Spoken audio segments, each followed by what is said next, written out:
LA This Week. The LAPD honors all 209 of its officers killed in the line of duty since 1907. Many of their family members are here, and they tell us why events like this are so important. I'm Gil Reyes with a story next. I'm Anna Marcos. A new plane-train connection out of Burbank Airport will tell you all about this new Metrolink station coming up. I'm Rasha Goel. Up next, what you can do to help save a kitten's life.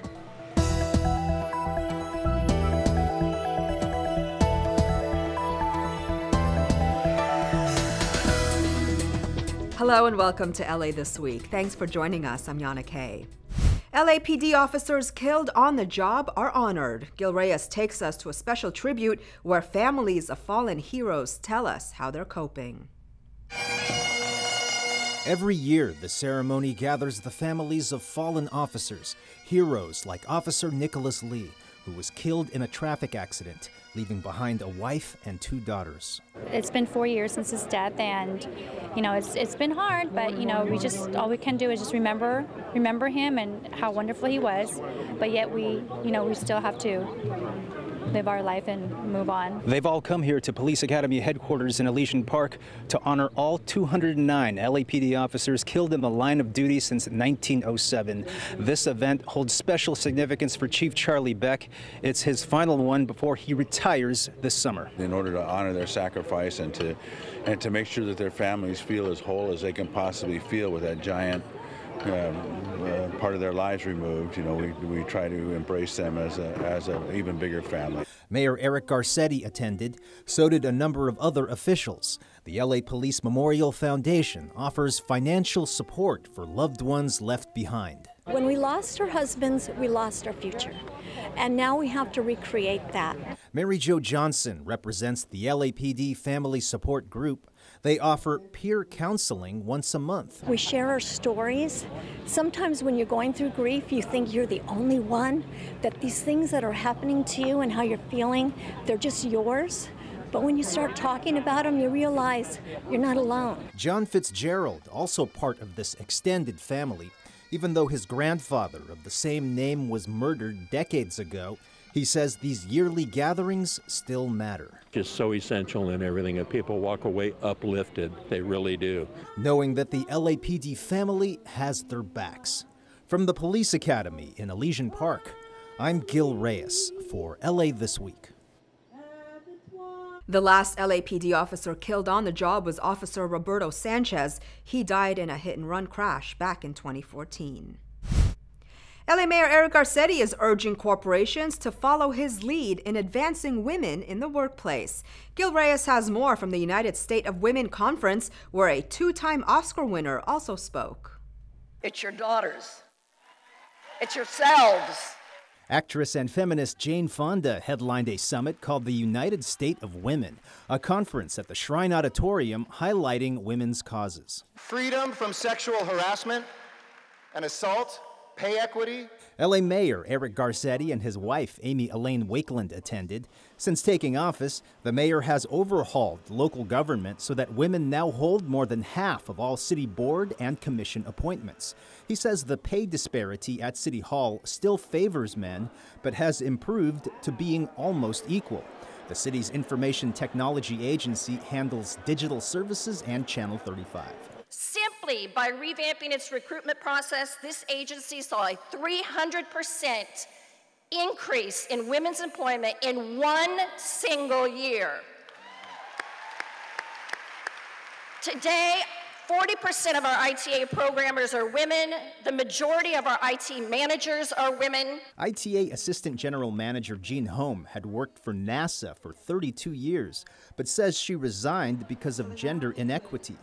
I quit NASA. All my friends thought I was crazy, and I came to work for the City of Los Angeles, where I have found an amazing, diverse experience and inclusiveness and a sisterhood with all of these women that I never even knew could exist at an organization. The mayor says if LA City can do it, so can big companies. So no more excuses that you can't do that with CEOs, you can't do that with your private boards. Time's up, get it done now. At the Shrine Auditorium, I'm Gil Reyes for LA This Week. Government studies find that American women earn just 80 cents for every dollar men make. But at LA City government, the mayor says women earn 98 cents for every male dollar, and he is working to close that gap. Well, it's been a project years in the making, but the new Metrolink Burbank Airport North Metrolink station is now open for business. City leaders say it's a win-win situation for all residents, as the region finds ways to battle traffic congestion at area airports. Anna Marcos takes us to the grand opening. A new train-to-plane connection as regional leaders open their latest rail station, the Burbank Airport North Metrolink stop. This is the second Metrolink station at Burbank Airport, and it's located on the Antelope Valley line that runs through LA, Santa Clarita, and Lancaster. We're all stuck in traffic. This allows more people to say, I'm going to take the train to get to the airport, to take a flight, and to connect, other parts of our city, of Santa Clarita and the Antelope Valley. Many of us use this airport in order to fly, to get to places we need to be. Public officials do it and our residents do it. Plans for the station began in 2012 and took the work of several city, county, and transit agencies. Most people don't just live in one city, play in one city, and work in one city. We cross boundaries all the time, and we need to think about transportation that way. We need to plan across borders.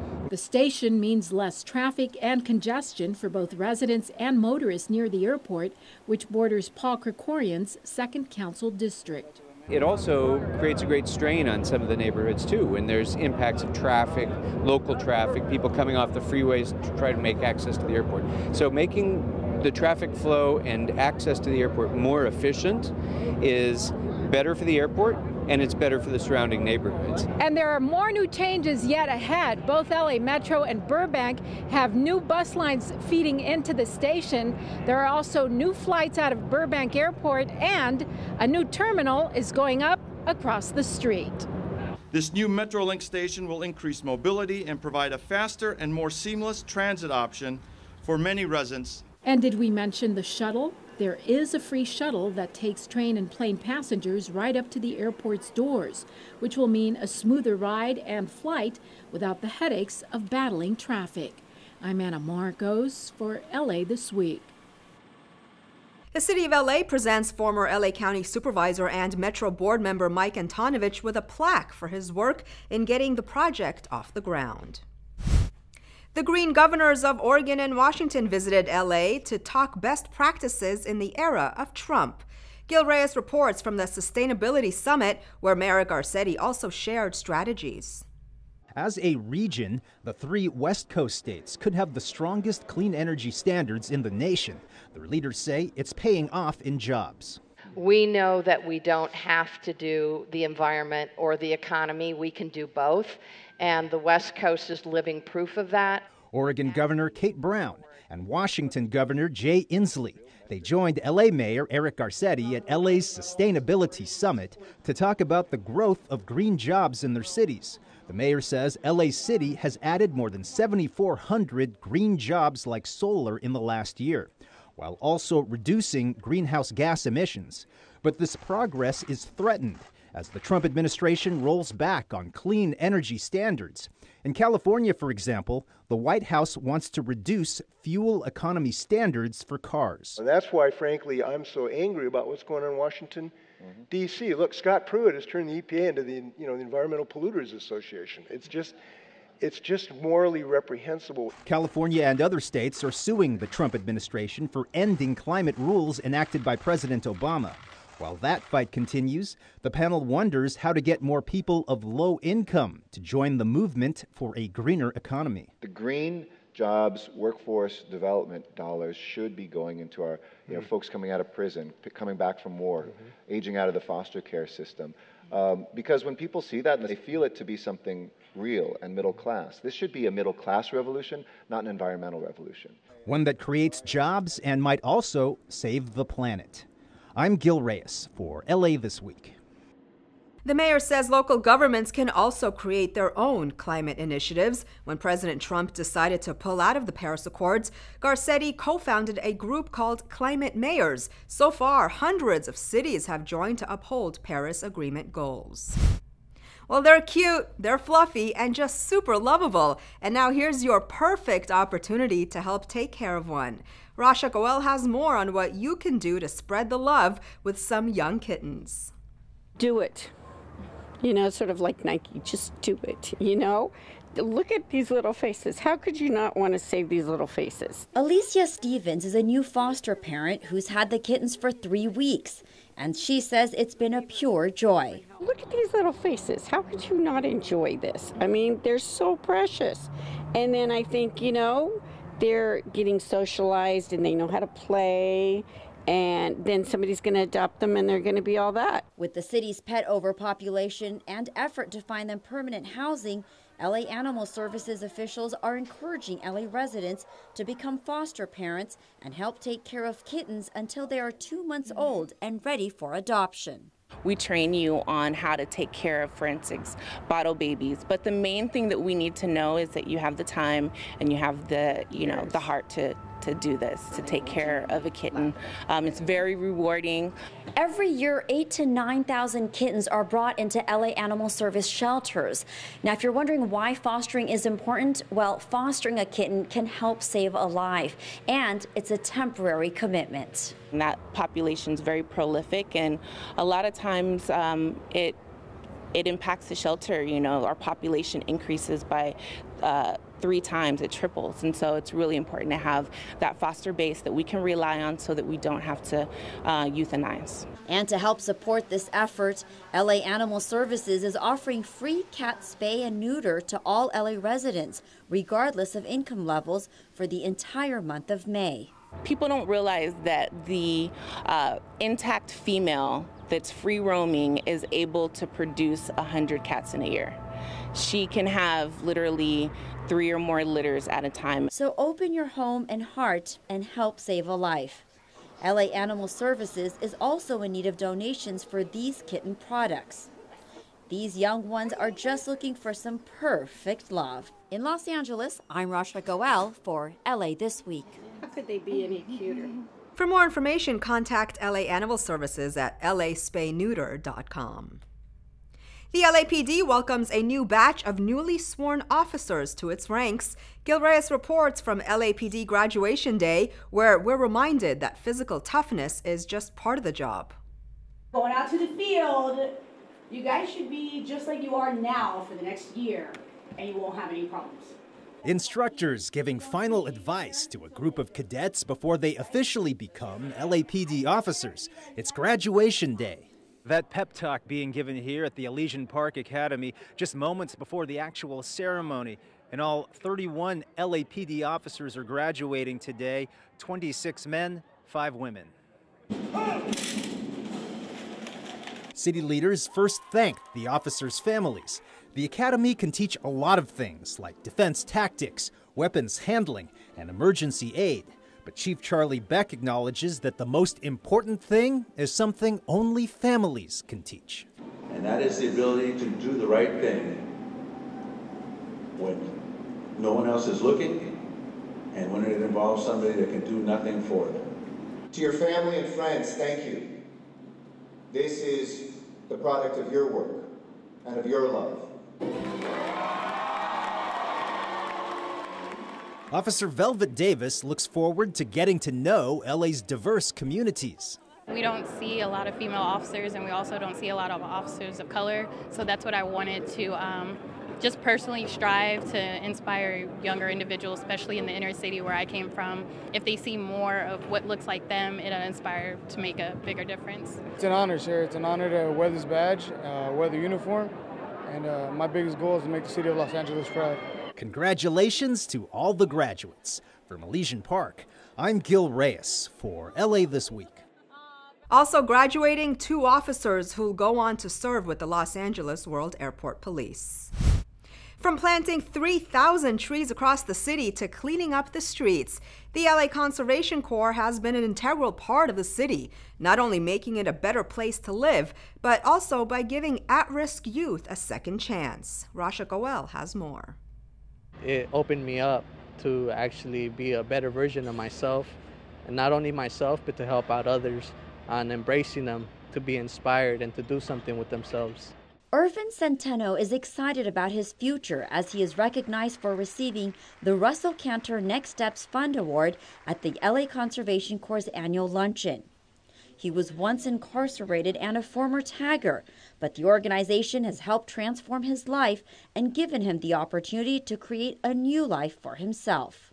With the help of the Russell Cantor Scholarship, I enrolled at Trade Tech, where I found out about the signage industry. Instead of tagging, I was able to make the creativity and artistic talent that I have and channel it into a career painting signs. The LA Conservation Corps, a nonprofit that helps transform youth lives while giving back to the community, has been holding this annual luncheon to celebrate its graduates and recognize those who have made a difference. Think for a moment about the array of programs that the Corps supports. Conservation, obviously, but there's counseling and supportive services and educational programs, after-school programs, the gamut of services and projects that help lift kids up. Jabri Byers, who was formerly homeless, was also recognized. The Corps has helped lead her life into a new direction. She's been participating in construction projects with the Corps, but hopes to pursue a career as a medical assistant.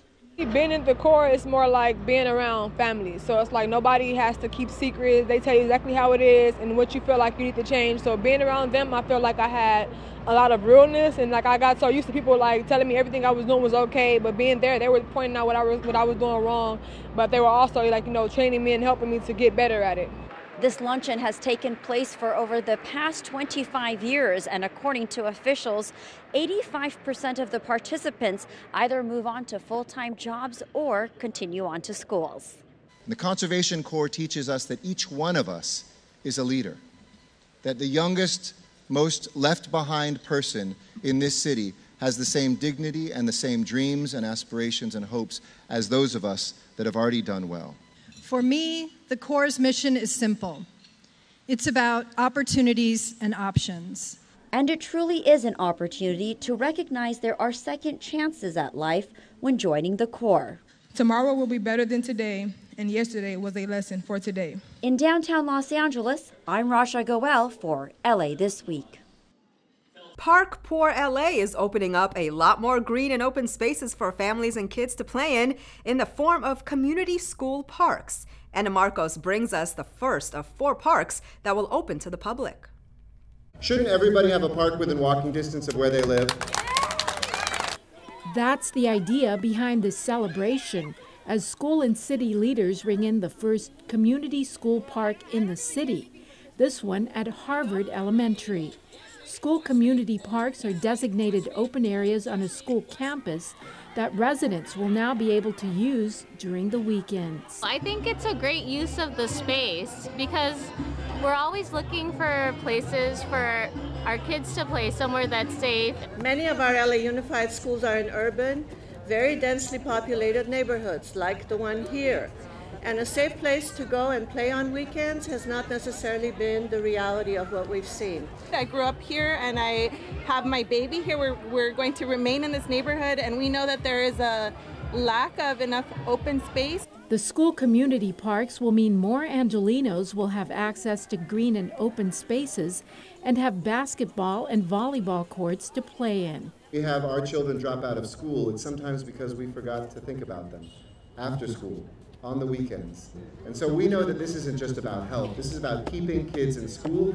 And we always say we want schools to be the center of the community. Now they actually will be. The Department of Recreation and Parks will have staff on hand to keep an eye out and promote healthy activities. Having access to playgrounds and basketball courts, it's how our children develop, not just physically, but socially. It encourages them to have physical activity, and not just stay at home and play iPads and watch TV. City leaders say the parks are part of an overall sustainability plan.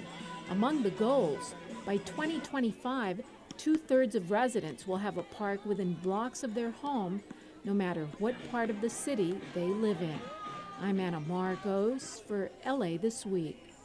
The schools with these community parks will open up the play spaces to the public on the weekends from 10 to 4 p.m., and it's all free. Air quality at the Port of LA has improved dramatically over the past 10 years, but it's not stopping there. Gil Reyes reports on challenges that lie ahead at the nation's busiest port. The port complex today remains the single largest source of air pollution in Southern California. Port of Los Angeles Councilman Joe Buscaino lays out the cold, hard facts at the Port of LA's Clean Air Conference. But of course, not all the news is bad. Over the past decade, we have come a long way as an industry in addressing the challenges and solutions regarding air pollution created by port operations. The conference, with port representatives from around the world, was about sharing best practices. One launched 10 years ago was the port's Clean Trucks Plan, replacing old, dirty port trucks with cleaner burning ones.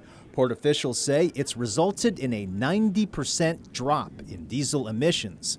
Another plan, agreed to by the ports of LA and Long Beach last year, is to go totally gas-free by the year 2035. We'll continue to advance green technologies at our port complexes, both here in Los Angeles and in Long Beach. We thank you for your continued commitment to social, economic, and environmental benefits of trade. Our economies definitely must grow, but must also do so in a green way. At the Port of Los Angeles, I'm Gil Reyes for LA This Week. An estimated 1 in 9 jobs in our region are linked to operations at the ports of LA and Long Beach. Councilman Mitch O'Farrell talks to residents about important community issues. The athletic field at Pan Pacific Park gets an upgrade, and your furry best friend will soon have a new place to run off-leash in Eagle Rock. All of these stories in City Beat. Councilman Mitch O'Farrell held the first of 3 community meetings to offer information on issues affecting residents of his district, particularly Glassell Park, Atwater Village, and Elysian Valley. O'Farrell talked about issues impacting his district, including keeping the LA River clean, traffic, and public safety, among other topics. The homelessness right now, that's probably the biggest concern. It's just, there's so many people that don't have homes, and what can we do about it, and what's being done, and what can I do about it? It's really an empowerment piece and time for constituents to get to understand that their local government is here, available, and accessible. The City of LA's Department of Rec and Parks, along with Councilmember David Rue and the Bureau of Engineering, celebrated improvements to the soccer and baseball athletic fields at Pan Pacific Park near the Grove. Some of the improvements include new energy-efficient field lighting, trash bins, shade structures over bleachers, and storm drains that will offer security and convenience to park guests.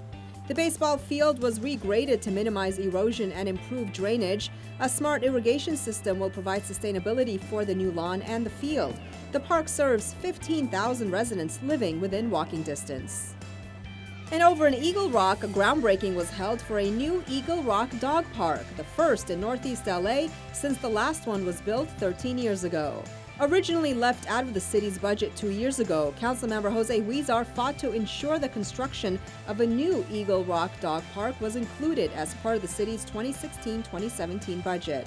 Once completed, the 3/4-acre park will create an accessible, sustainable, and natural space that's safe and comfortable for dogs and their owners. The dog park will incorporate natural features from the area, such as boulders and fallen tree branches, to create agility opportunities for pets while adding a more enjoyable experience for visitors. The project should be completed by spring of 2019. Have you been to the movies lately? Well, one ticket can set you back around $20, and that doesn't include popcorn. But as Gil Reyes reports, families in Pico Union recently took advantage of free screenings of a film near and dear to their hearts. Families in Pico Union enjoyed free carnival games, also movie screenings of the Oscar-winning animated film COCO. LA's COCO Carnival was organized by Pico Union's Councilman Gilbert Cedillo. A lot of our families in this neighborhood can't afford to go to the movies. It's very pricey. So the Councilman Cedillo has given the gift to the community by showing the movie COCO. We're thankful to Pixar, who allowed us to do this. You like it? Yeah! 3 screenings were held at the Salvation Army's Red Shield Community Center, a gathering place for the area's mostly Latino families since 1950. These same families have embraced the film for its accurate portrayal of traditional Mexican values, like hard work, sacrifice, and respect for elders, especially in death. As council members said, it's our way of changing those negative stereotypes that are coming from Washington, D.C., from our president about Latinos, and we're empowering our community to show the beauty, the culture of what it means to be Latino. I see your rebosos. Where did you get those? My Nina made it. Your Nana made it? Wow. And how about those dresses? We bought them. Wow, they're traditional Mexican dresses? Yeah. Mexican pride alive and well in Pico Union. I'm Gil Reyes for LA This Week. Councilman Cedillo's office and Red Shield also worked with the nonprofit El Centro del Pueblo. Together, they provided free carnival rides, food, and toys. Well, come out and support our veterans during Memorial Day celebrations. If you missed it last time, don't worry, Beauty and the Beast returns to the stage in Boyle Heights. And get ready for some Friday night fun as a popular wine tasting event kicks into high gear. All this in this week's Things to Do. With stunning views overlooking the city, Barnsdall Park welcomes Angelinos, 21 years and older, to sip wine, picnic, and watch the sunset for another not-to-be-missed season of wine tasting at the iconic cultural destination. Marking its 10th season and attracting sellout crowds, the renowned Barnsdall Friday Night Wine Tastings, the Foundation's signature fundraising event, returns to the Hill. There will be a number of rotating food trucks on hand, as well as micro pop-ups. It all takes place on the West Lawn from 5:30 p.m. to 8:30 p.m. from May 25th through August 31st. Barnsdall Park is located at 4800 Hollywood Boulevard. For more, visit barnsdall.org. Come show your support for our veterans during a Memorial Day celebration, hosted by the Office of Councilmember Gil Cedillo and the Greater Cypress Park Neighborhood Council. All families and veterans are welcome to enjoy the festivities. The event takes place at 11 a.m. on Saturday, May 26th at Veterans Memorial Park in Cypress Park, located at 609 Cypress Avenue. Backed by popular demand, Casa 0101 Theater and T&H Productions present Disney's Beauty and the Beast, the Broadway musical, in association with Councilmember Gil Cedillo and El Centro del Pueblo. Performances are Fridays at 8 p.m., Saturdays at 2 p.m. and 8 p.m., and Sundays at 3 p.m. through June 10th. Casa 0101 Theater is located at 2102 East 1st Street in Boyle Heights. And that's a look at some things to do. Well, that's going to do it for this edition. I'm Yana Kane from all of us here at LA This Week. Thanks for joining us. A reminder that you can catch us online at lacitybeview.org. You can also follow and like us on Facebook. We'll see you back here next week for more of LA This Week.